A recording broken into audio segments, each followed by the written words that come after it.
À travers la vie de Léa, nous découvrons que quelquefois, ce que nous recevons de Dieu, dans la mauvaise interprétation, nous attribuons cela. Et lorsque nous nous attribuons la grâce, alors à ce moment-là, nous sortons complètement des voies de Dieu parce que Dieu a des projets pour chacun de ses enfants.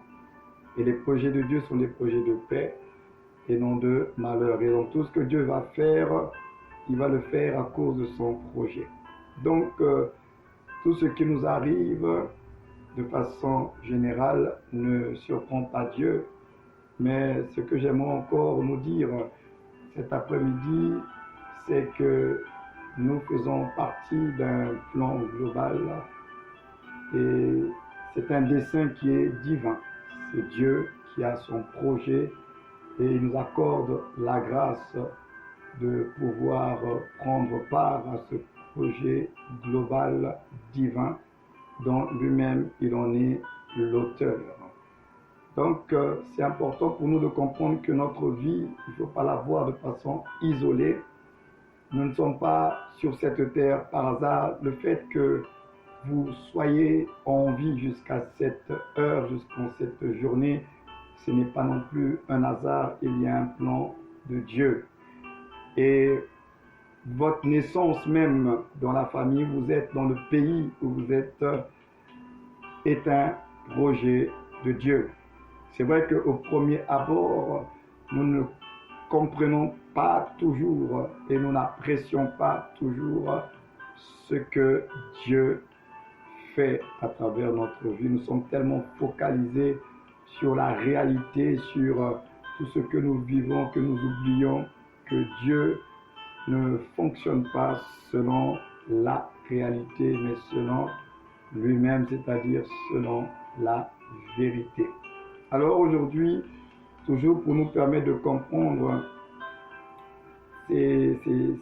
cette thématique autour de la grâce, autour de la justification, autour de ce qui pousse Dieu à pouvoir agir. Parce qu'il est important également pour nous de nous poser la question: pourquoi Dieu doit-il agir en votre faveur? Pourquoi Dieu doit-il vous guérir? Pourquoi Dieu doit-il vous libérer? Pourquoi Dieu doit-il agir en votre faveur?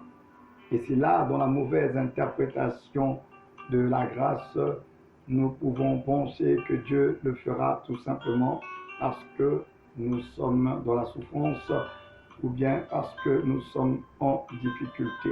Et nous allons voir aujourd'hui avec vous deux réalités au sujet de la justification selon l'apôtre Paul. L'apôtre Paul nous instruit, va nous ouvrir les yeux finalement sur la cause, pourquoi Dieu va agir et pourquoi Dieu doit te faire du bien.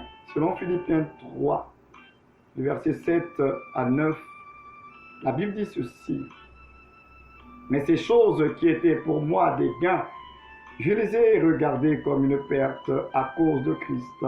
Et même, je regarde toutes choses comme une perte à cause de l'excellence de la connaissance de Jésus-Christ, mon Seigneur, pour lequel j'ai renoncé à tout et je les regarde comme de la boue afin de gagner Christ. Le verset 9, c'est le verset qui nous intéresse le plus.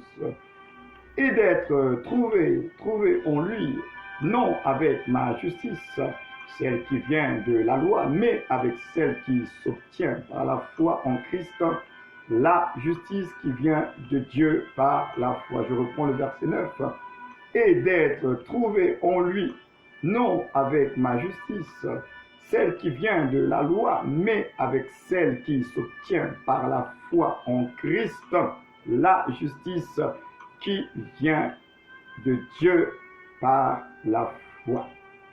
Alors, chers auditeurs, ce passage tiré de l'épître de Paul aux Philippiens est riche en enseignements. En rapport avec notre sujet principal, donc, qui est la justification, nous découvrons dans ce verset la préoccupation de l'apôtre Paul. Nous pouvons dire que ce passage présente d'une part la découverte de Paul, c'est-à-dire l'excellence de la connaissance et la richesse de Christ. Et d'autre part, sa préoccupation, marcher selon la loi ou la foi. Donc d'un côté, il se rend compte que tout ce qui était un gain pour lui n'était point comparable à la connaissance du Christ. Et c'est à cause de l'excellence de la connaissance de Jésus-Christ qu'il va renoncer à tout ce qui est un gain pour lui. D'une part, il y a donc ce qu'il a réalisé, ce qu'il a compris. Et puis de l'autre côté, il y a justement son souci majeur, c'est comment marcher dans cette nouvelle vie en Christ. Et là, l'apôtre Paul nous révèle que nous pouvons marcher de deux façons, selon la loi ou bien selon la foi. Donc nous verrons très rapidement de quoi il est vraiment question. Lorsque nous parlons de la justification en Christ, cela est avant tout une découverte, une révélation. Sans cette découverte ou révélation, il serait difficile de vivre et de façon pratique cette justification. Paul a découvert que la révélation au sujet de la personne de Jésus-Christ et de son œuvre est la chose la plus merveilleuse et formidable qu'une personne puisse connaître. Ne pouvant dissocier l'œuvre de la personne du Christ, Paul découvre les trésors et les richesses infiniment variées de l'œuvre rédemptrice du Christ. Selon lui, rien au monde ne peut avoir plus de valeur et d'importance que connaître la personne et l'œuvre de Jésus-Christ. Alors, ayant un très bon entendement de ce que l'œuvre de la croix et Jésus-Christ crucifié veulent dire, l'apôtre Paul est arrivé à l'évidence que rien ne pouvait être comparable à ce que Jésus a fait pour nous. Paul est même arrivé à la pensée extrême que tout ce qui était un gain pour lui était sans valeur devant la richesse du Christ. À cause de cela, il a accepté de se soustraire, d'être privé des avantages de sa condition sociale et de son statut de pharisien pour gagner celui qui est l'auteur de la justification des croyants. Il veut gagner Christ. Alors c'est incroyable. Comment un tel homme, avec tout ce qu'il a eu à accomplir, il a toujours un souci, il veut gagner Christ. Alors la révélation de qui est le Christ a apporté un chamboulement, un bouleversement dans la vie de l'apôtre Paul. Là où Judas l'avait estimé à 30 pièces d'argent, là où les disciples sur la route d'Emmaüs le considéraient comme un simple prophète, là où Pierre a dit qu'il ne le connaissait pas, Paul va dire que son but est de le connaître et que sa valeur dépasse tout ce qui constituait un gain pour lui. Les yeux de Paul se sont ouverts sur la personne et l'œuvre de Jésus-Christ pour lequel il a renoncé à tout. Il pouvait résumer la vie comme étant Christ lui-même. N'est-ce pas lui qui a dit « Un jour pour moi vivre, c'est Christ » ? Selon Colossiens 3, verset 4, l'apôtre Paul dit ceci, quand Christ, votre vie, paraîtra, alors vous paraîtrez aussi avec lui dans la gloire. Mes amis, voilà un homme qui a su entrevoir par la révélation celui qui justifie le croyant. Il a su découvrir Christ. La justification étant un acte légal de Dieu face à la transgression de la justice divine, c'est donc la première chose que tout croyant doit comprendre, la question de justification. Pourquoi ? Parce que l'homme a été condamné par la justice de Dieu. Donc si l'homme a été condamné par la justice de Dieu, c'est une affaire de justice ici concernant les hommes et Dieu. Alors Jésus-Christ a été fait justice de Dieu pour régler la question pénale de la désobéissance d'Adam qui a amené le jugement et la condamnation sur tout le genre humain. Paul a compris que par la justification, nous avons été libérés de la condamnation du péché. Il a compris cela, notre apôtre. Cependant, en matière de justification, il y a deux façons de la vivre. Et c'est ce que nous avons lu tout à l'heure dans le texte de Philippiens 3. Et c'était une préoccupation de l'apôtre Paul. Alors relisons encore ce verset 9 de Philippiens 3. Il dit, et d'être trouvé en lui avec ma justice, celle qui vient de la loi, mais avec celle qui s'obtient par la foi en Christ, la justice qui vient de Dieu par la foi.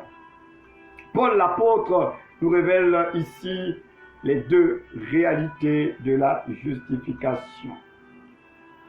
Pour ceux et celles qui sont bien sûr en Christ. Alors, les deux réalités de la justification, il y a celle qui se fait selon la loi, sur la base de la loi, et celle qui se fait sur la base de la foi. Donc, nous pouvons être en Christ et vivre en s'appuyant sur les œuvres de la loi ou de la foi. Comme vous l'avez remarqué, toute justification est basée sur des œuvres. Soit ce sont les œuvres de la loi, ou bien ce sont les œuvres de la foi. Mais il est important de savoir de quelle œuvre il est question. La loi avait ses œuvres pour rendre justice, et la foi a aussi ses œuvres pour nous justifier. Donc c'est une affaire d'œuvre, mais quelle sorte d'œuvre nous devons accomplir pour jouir et vivre la justification selon Dieu? Les œuvres de la loi sont des efforts personnels de la justice des hommes. Nous nous appuyons sur nos mérites, sur notre capacité, tandis que la justice de la foi, mes amis, elle se repose sur l'œuvre complète et achevée de Jésus-Christ à la croix du Calvaire. Donc, d'un côté, nous voyons qu'il y a ce que les efforts humains produisent, et de l'autre côté, ce que la grâce de Dieu a produit à travers l'œuvre du Christ. Donc, ce que vous devez savoir, chers auditeurs, pour le moment, ça semble être un peu compliqué, assez difficile de percevoir là où je suis en train de nous emmener, mais nous allons y arriver tout doucement. Le chrétien né de nouveau doit savoir qu'il n'a plus à faire des œuvres propres pour satisfaire la justice de Dieu. D'ailleurs, il n'y arrivera pas. Car devant Dieu, ce n'est pas le principe de la méritocratie qui prime, mais celui de la grâce divine qui se repose sur le sacrifice de substitution du Christ pour les pécheurs. Ça veut dire qu'aucune œuvre humaine ne peut acheter l'amour et la faveur de Dieu. Aucun sacrifice humain ne peut corrompre Dieu et l'obliger à faire des œuvres en notre faveur. Non, non, non, non. Tout ce que Dieu fait pour nous, chers auditeurs, il le fait à cause de ce que Jésus-Christ a fait pour nous. Il agit pour nous par amour et à cause de Jésus-Christ. C'est ça le nœud de notre sujet. Pourquoi Dieu va agir? Sur quelle justice va-t-il se fonder? La justice des hommes qui se fonde sur les œuvres, la méritocratie, parce que j'ai beaucoup prié, j'ai beaucoup jeûné, je me suis beaucoup sanctifié, donc Dieu doit agir. Ou bien, tout simplement à cause de ce que Jésus-Christ a fait pour nous. Beaucoup de croyants aujourd'hui prient Dieu dans l'esprit d'obtenir de lui des choses au moyen de leurs efforts. Loin de là. Oui, parce que pour ces chrétiens, Dieu doit faire parce qu'ils ont, comme je l'ai dit tout à l'heure, jeûné, beaucoup prié, beaucoup investi d'argent. Non, ça ne marche pas comme ça. Cela ne veut pas dire pour autant que Dieu n'agit pas lorsque nous jeûnons. Bien sûr qu'il agit aussi de cette façon-là. Mais Dieu n'agit pas en réalité parce que tu as jeûné. Dieu n'agit pas pour te guérir parce que tu es en souffrance. Il va le faire tout simplement parce que tu es son enfant. Il t'aime et que Christ est mort pour toi à la croix. Parce que si Dieu exauce notre méritocratie, c'est-à-dire nos œuvres, ce que l'on fait avec tous nos efforts, alors l'œuvre de Christ n'aurait servi à rien. Serait servi absolument à rien. Le croyant de la nouvelle alliance, celui qui a accepté Jésus-Christ, il fonde sa foi, il fonde ses prières sur, je le répète, ce que Jésus-Christ a accompli pour lui. C'est pourquoi tout ce que nous sommes et possédons est dû au fait que nous sommes en Christ. Et tout ce que nous faisons, demandons à Dieu, c'est à cause de Christ, j'aimerais le répéter. Tout ce que nous sommes et possédons est dû au fait que nous sommes en Christ. Parce qu'en Christ, nous avons une position. En Christ, nous avons un héritage. Donc, tout ce que nous avons, c'est l'œuvre de la grâce qui nous a introduits en Christ. Et tout ce que nous allons demander, nous allons le demander sur la base de ce que Christ a fait pour nous. Donc, celui qui est en Christ doit croire naturellement à la parole de Dieu et se reposer sur ce que Dieu a dit et promis, sachant qu'il n'est pas un homme pour mentir. Nous nous fondons sur ce que Dieu a dit. Nous nous fondons sur ce que Dieu a fait pour nous en Christ, par le moyen du sacrifice de Jésus-Christ. Vous savez, chers frères et sœurs, que la justification par les œuvres de la loi épuise. Par nos propres œuvres, ça nous fatigue. Cela génère beaucoup de frustration. Cette justification nous ramène, sans le savoir, sous la malédiction de la loi et nous expose à tomber entre les mains de prédicateurs manipulateurs et mercenaires. Eh oui, des hommes sans foi ni loi, qui ne s'intéressent qu'à s'enrichir davantage et à bâtir leur propre empire sous le régime de la crainte, de la terreur et de la domination et de la manipulation. La justification par la foi nous introduit dans le repos de Dieu en Christ. Elle nous demande seulement d'avoir une bonne connaissance de la personne et de l'œuvre de Jésus-Christ.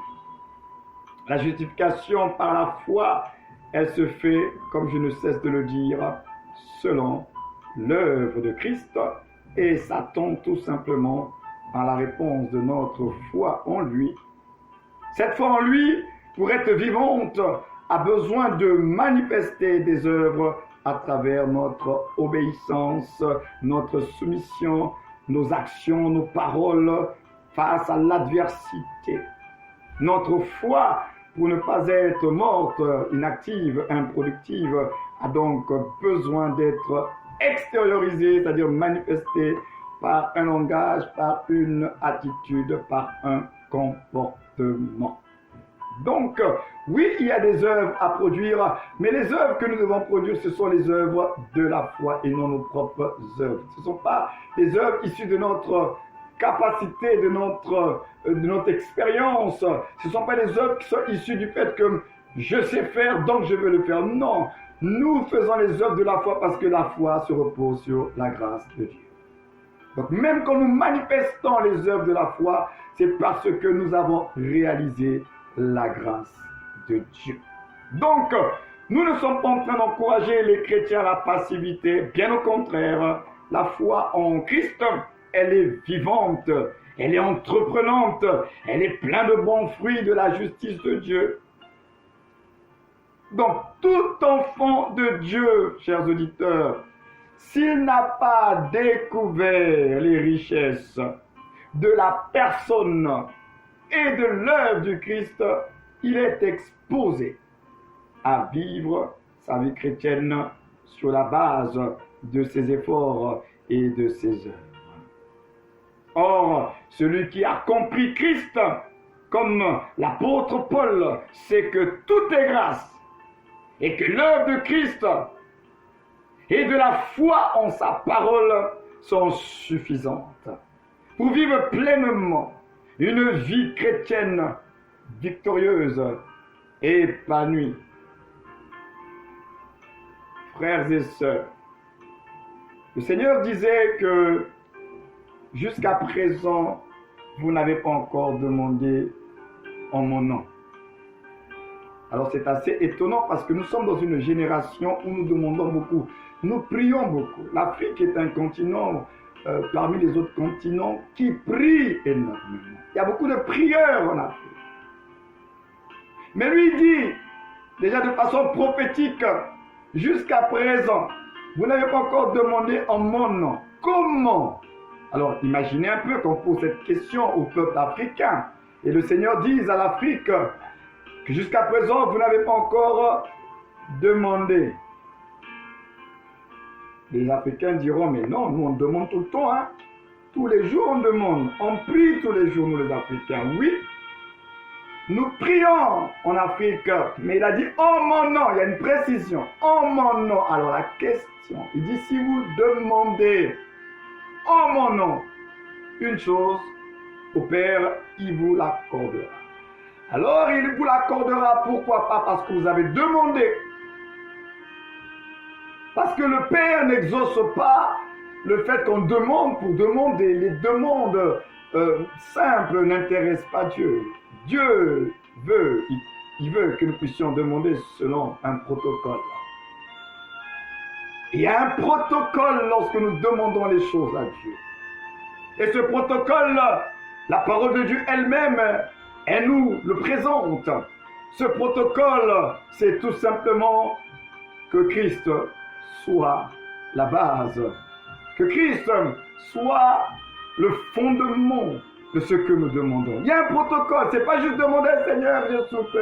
Oui, tu vas dire à Dieu Seigneur, je souffre, je demande la guérison, mais il faut respecter le protocole. Le protocole, c'est que tu ne peux pas dire Seigneur, souviens-toi de moi parce que je souffre. Là, tu n'es pas dans le protocole de Dieu. Dans le protocole de Dieu, c'est pas Seigneur, délivre-moi des malédictions de ma famille. Tu n'es pas dans le protocole de Dieu. Pourtant, ça semble être spirituel, une telle requête. Le protocole de Dieu, c'est que nous demandons à cause de ce que Jésus a fait pour nous.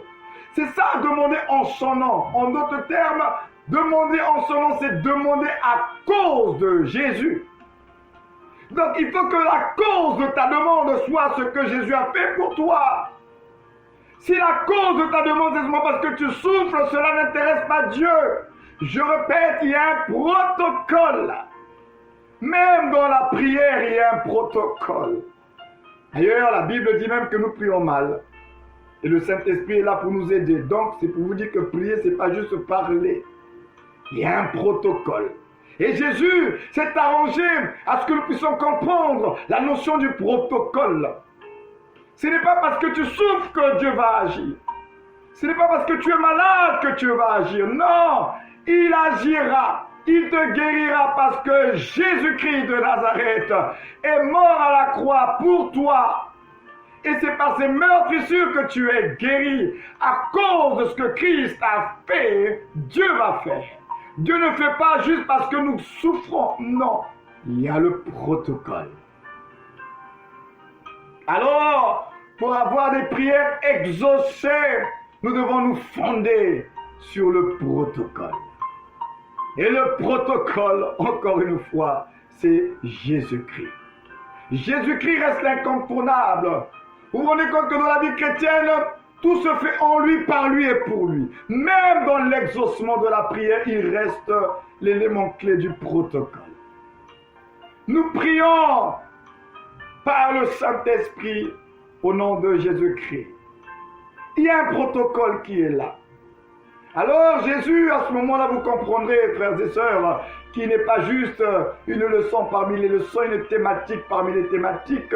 Non, il est l'incontournable. C'est grâce à son œuvre à la croix que de la condition adamique dans laquelle nous étions, Nous avons été introduits par sa résurrection dans la position des fils de Dieu. Il nous a introduits dans la nouvelle création. C'est grâce à lui. Et en lui, nous sommes une nouvelle création. Si quelqu'un est en Christ, dit la Bible, il est une nouvelle création. Les choses anciennes sont passées. Voici, toutes choses sont devenues nouvelles, dit la Bible. C'est encore en lui. C'est en lui que nous sommes devenus. C'est en lui que nous sommes positionnés en Dieu. Nous avons tout pleinement en Jésus-Christ. Et même dans la prière, la Bible dit, nous devons demander en son nom. Nous devons demander en son nom parce que c'est le protocole. Donc, quelle que soit la souffrance, quelles que soient les difficultés, nous nous tenons devant Dieu en nous souvenant de ce que Jésus a fait. Voilà pourquoi l'Église ne doit jamais perdre de vue ce que Jésus a fait pour nous à la croix. Lorsque les chrétiens, lorsque l'Église oublie la croix, voilà pourquoi il y a tant de frustration. Voilà pourquoi il y a tant de vies non épanouies en tant que chrétien. Voilà pourquoi il y a tant de blocages. Voilà pourquoi il y a tant de vies encore sous la puissance de la manipulation de Satan et de ses démons. Lorsque vous avez oublié la croix et ce qui s'est passé à la croix, vous ne serez jamais des chrétiens victorieux. Vous ne serez jamais des chrétiens épanouis. Pourquoi? Parce que notre victoire, c'est l'œuvre de la croix. C'est l'œuvre de la croix qui nous a tout donné. Tout ce dont nous avons besoin, c'est la croix qui nous donne cela. C'est pourquoi, dans le protocole de Dieu, nous devons absolument ne jamais oublier la pièce maîtresse, l'incontournable, la personne de Jésus. C'est pourquoi il a dit, tout ce que vous demanderez au Père en mon nom, il vous le donnera. Alors, jusqu'à aujourd'hui, comment tu t'es approché de Dieu? Parce que souvent, sans qu'on s'en rende compte, nous nous approchons de Dieu en notre propre nom. Chacun vient avec son problème. Chacun vient avec sa difficulté. Et chacun dit à Dieu, Seigneur, souviens-toi de moi. Seigneur, je souffre. Souviens-toi de moi. Souviens-toi de moi. Alors, si Dieu pouvait nous parler et nous poser la question, pourquoi je dois me souvenir de toi? Imaginez un peu. Souvent vous dites, Seigneur, souviens-toi de moi. Mais non, imaginons que Dieu vous pose la question, chers auditeurs, pourquoi je dois me souvenir de toi? Toi qui me suis à travers cette émission, est-ce que tu t'es déjà posé la question? Si Dieu te posait la question maintenant, par rapport à la situation que tu es en train de vivre, par rapport à ce qui te tracasse, par rapport à ce qui te frustre, par rapport à ce qui te fait pleurer nuit et jour, par rapport à ce qui te fait souffrir, si Dieu te posait la question maintenant, pourquoi tu veux que je me souvienne de toi? Pourquoi? Alors certainement, comme nous nous approchons souvent en notre propre nom, chacun va présenter sa souffrance. Seigneur, souviens-toi de moi, parce que regarde, je souffre. Regarde, ça fait tant d'années que je suis malade. Regarde, je n'ai plus de situation sociale. Regarde, j'ai été abandonné par mon mari, par ma femme. Chacun présentera finalement à Dieu quoi? Chacun présentera son moi à Dieu. Ma souffrance, mon manquement, ma frustration. Alors nous allons présenter à Dieu la souffrance, la frustration, la maladie, la douleur. Et nous serons surpris de constater que Dieu va dire, oui c'est vrai, tu souffres, mais ta réponse ne me convient pas. Pourquoi Seigneur? Mais je souffre, je suis ton enfant, je suis une créature, oui c'est vrai. Mais ta réponse est incomplète parce qu'il y a un protocole que tu as oublié. Alors certainement tu dois regarder en toi-même en te disant mais qu'est-ce que j'ai oublié? Mais pourtant il y a la souffrance qui est là. Ça ne marche pas dans ma vie. Je suis un enfant de Dieu. Il est mon Père. Oui, c'est vrai. Mais il a dit tout ce que vous demanderez en mon nom. En mon nom. Peut-être que tu ne l'avais pas compris jusqu'à aujourd'hui. Ça veut tout simplement dire tout ce que tu vas demander à cause de moi. En mon nom, ça veut dire à cause de Jésus. En son nom, ça veut dire à cause de Jésus. À cause de ce qu'il a fait pour toi et moi. Donc ça veut dire que la cause première pour que Dieu agisse, ce n'est pas tout simplement la souffrance elle-même. Non. Seigneur, souviens-toi de moi parce que Jésus-Christ est mort pour moi à la croix et il a porté mes maladies dans son corps. Seigneur, souviens-toi de moi parce que je vis des malédictions, parce que Jésus-Christ s'est fait malédiction pour que je sois bénédiction.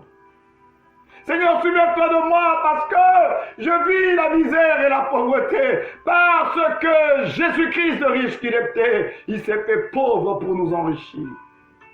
Alors au final, lorsque tu te présentes alors devant Dieu, tu te présentes devant Dieu avec la pensée de l'œuvre de Christ pour toi. Alors lorsque tu dis à ce moment-là, Seigneur, souviens-toi de moi, tu le dis en toute âme et conscience, en te disant, oui Seigneur, souviens-toi de moi parce que Jésus est mort pour moi. Seigneur, souviens-toi de moi à cause de ce que Jésus a fait pour moi. Ça, c'est respecter le protocole.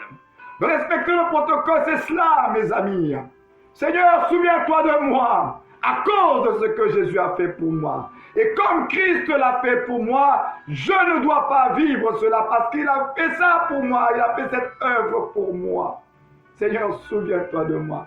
Alors je veux aider quelqu'un cet après-midi. Quand tu pries, j'aimerais dire à quelqu'un cet après-midi, Dieu n'a pas pitié de toi.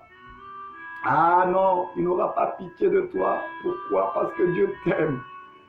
Tout ce que Dieu va faire pour toi, il va le faire dans son amour. Ce n'est pas de la pitié. Tu n'es pas comme un étranger, comme quelqu'un en passant, selon les humeurs. Il va te faire du bien. Non!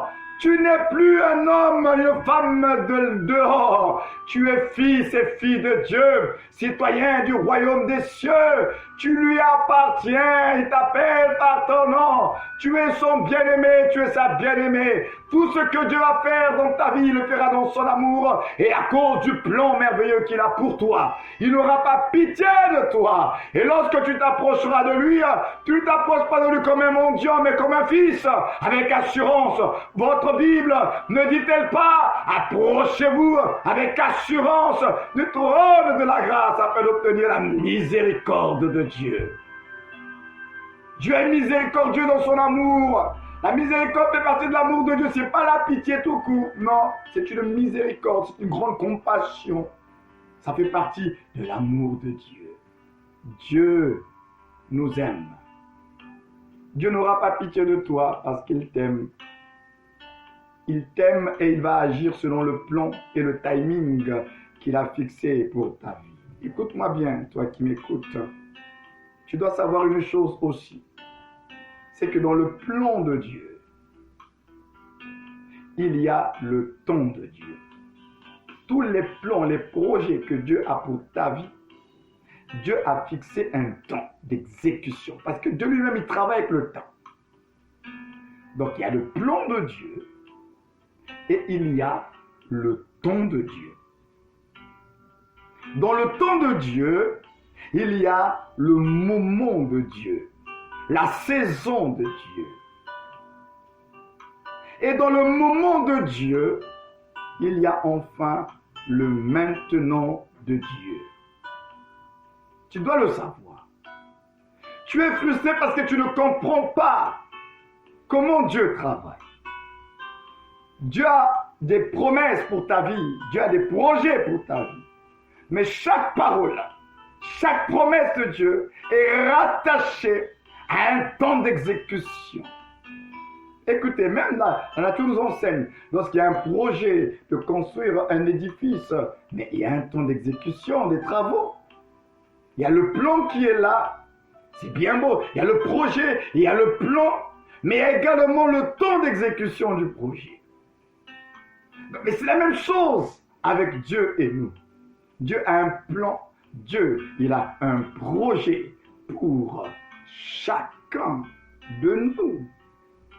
Mais également, il a fixé un temps d'exécution. Écoutez, la Bible dit, lorsque le Seigneur parle à Habakkuk au chapitre 2, il dit c'est une prophétie dont le temps, écoutez bien, c'est une prophétie dont le temps est déjà fixé. Donc chaque parole de Dieu, un temps est fixé. On dit le temps est fixé. Elle marche vers son terme. Et il dit si elle tarde, attends-la, car elle s'accomplira certainement. Elle s'accomplira certainement, pourquoi? Parce que, je le répète, dans le plan de Dieu, il y a le temps de Dieu. Et dans le temps de Dieu, il y a le moment de Dieu.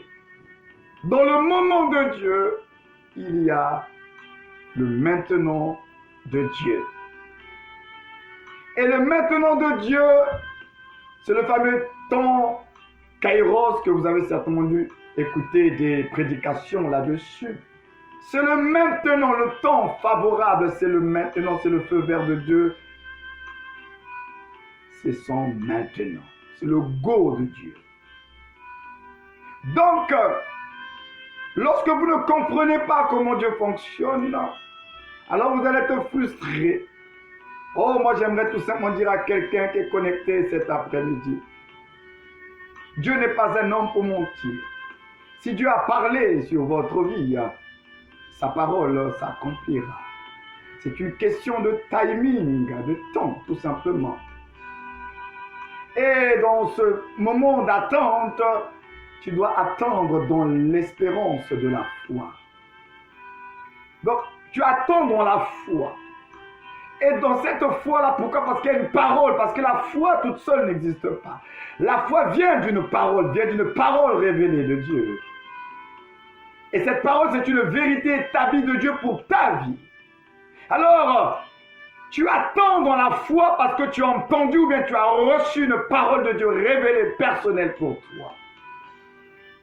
Et c'est cette foi-là qui te permet d'attendre dans une espérance certaine. Pas une espérance incertaine, on verra peut-être. Non, l'espérance de la foi est une espérance certaine. Il a dit, il va le faire, donc je le verrai s'accomplir. C'est pourquoi, chers auditeurs, dans la vie chrétienne, nous pouvons marcher de deux façons. Marcher selon les œuvres de la loi, nos efforts, notre justice propre pour attirer les regards de Dieu comme Léa l'a fait à travers Ruben, Siméon et Lévi. À travers ces trois enfants, elle a voulu attirer les regards de Jacob sur elle. Elle a voulu, à travers ces trois enfants, arracher, obtenir, recevoir l'amour, la considération de Jacob. Ça, c'est Léa dans la saison 1 qui nous montre comment l'Église peut marcher selon les œuvres. Nous nous appuyons sur les œuvres. Les œuvres. Je jeûne beaucoup, je prie beaucoup, je donne beaucoup d'offrandes. Et donc, à cause de cela, je dois obtenir. Et combien, en toute honnêteté, vous qui me suivez à travers cette radio, l'ont fait? Et combien de résultats avez-vous obtenu? Certains ont obtenu des résultats, mais d'autres n'ont pas obtenu des résultats. Depuis que tu jeûnes, tu pries, tu vas en retraite, tu donnes beaucoup d'offrandes, ta situation, est-ce qu'elle a beaucoup évolué? Si ta situation n'a pas beaucoup évolué, j'aimerais tout simplement te dire cet après-midi certainement qu'il y a un protocole que tu n'as pas respecté. Parce que Dieu, on ne le corrompt pas. Nos offrandes ne vont pas corrompre Dieu.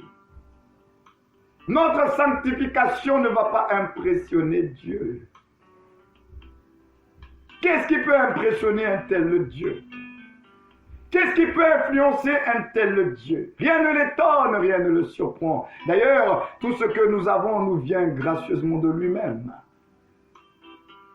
Tout nous vient de Dieu, il est surpris par personne.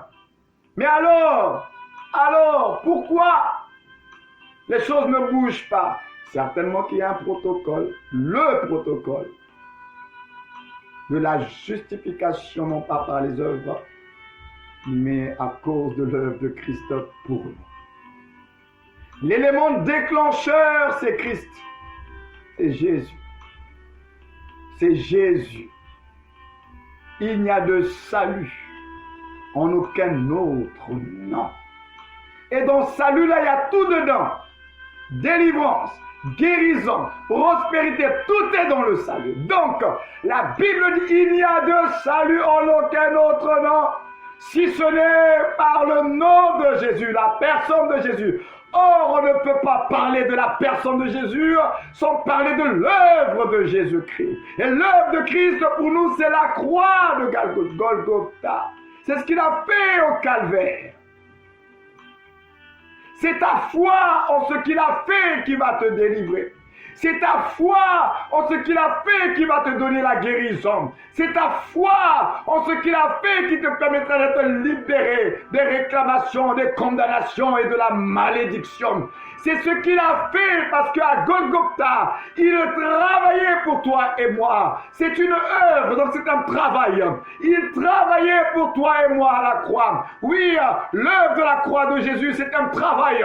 Il travaillait pour toi. Il travaillait pour ta guérison. Il travaillait pour ta délivrance. Il travaillait pour te libérer de la malédiction. Il travaillait pour te libérer des condamnations. Il travaillait pour te libérer des réclamations. Il travaillait pour te libérer de la pauvreté et de la misère. Il travaillait pour te libérer des limitations. Il est en train de travailler à la croix. L'œuvre, on dit l'œuvre de la croix. Oui, il travaillait. Et tu reposes ta foi sur son travail. Le travail de Christ pour toi. Et alors, tu te tiens devant Dieu en te référant à son travail, ce que Jésus a fait pour toi. Vendredi, nous allons avoir des petits moments de prière ensemble sur la base de ce que Jésus a fait pour nous. Et nous allons prier selon l'œuvre de la croix. Tu dois comprendre, mon frère et ma sœur, que ce n'est pas la volonté de Dieu que tu souffres autant. Ce n'est pas la volonté de Dieu que tu sois autant dans les frustrations. L'œuvre de la croix de Jésus, est la réponse de Dieu à tous les besoins de l'être humain. La croix règle le problème des condamnations. La croix règle le problème des malédictions. La croix règle le problème des réclamations. La croix règle le problème des liens spirituels. La croix règle le problème de la condition adamique pour nous introduire dans la position en Christ. C'est l'œuvre de la croix qui nous délivre. C'est pourquoi le salut, c'est l'œuvre de la croix. Alors nous allons prier le vendredi ensemble. Nous allons ensemble apprécier, contempler encore cette œuvre de la croix, afin que toi, qui as longtemps souffert, que tu sois délivré. Gloire soit rendue à Dieu. Christ Jésus est venu libérer les captifs. Et c'est par ces meurtrissures que nous sommes guéris. Permettez-moi de prier un instant et de nous recommander parce que nous sommes à la fin de notre émission. Seigneur, merci pour ces moments que nous venons de passer où tu nous rappelles que Jésus-Christ restera toujours la cause qui va toujours déclencher tes œuvres en notre faveur.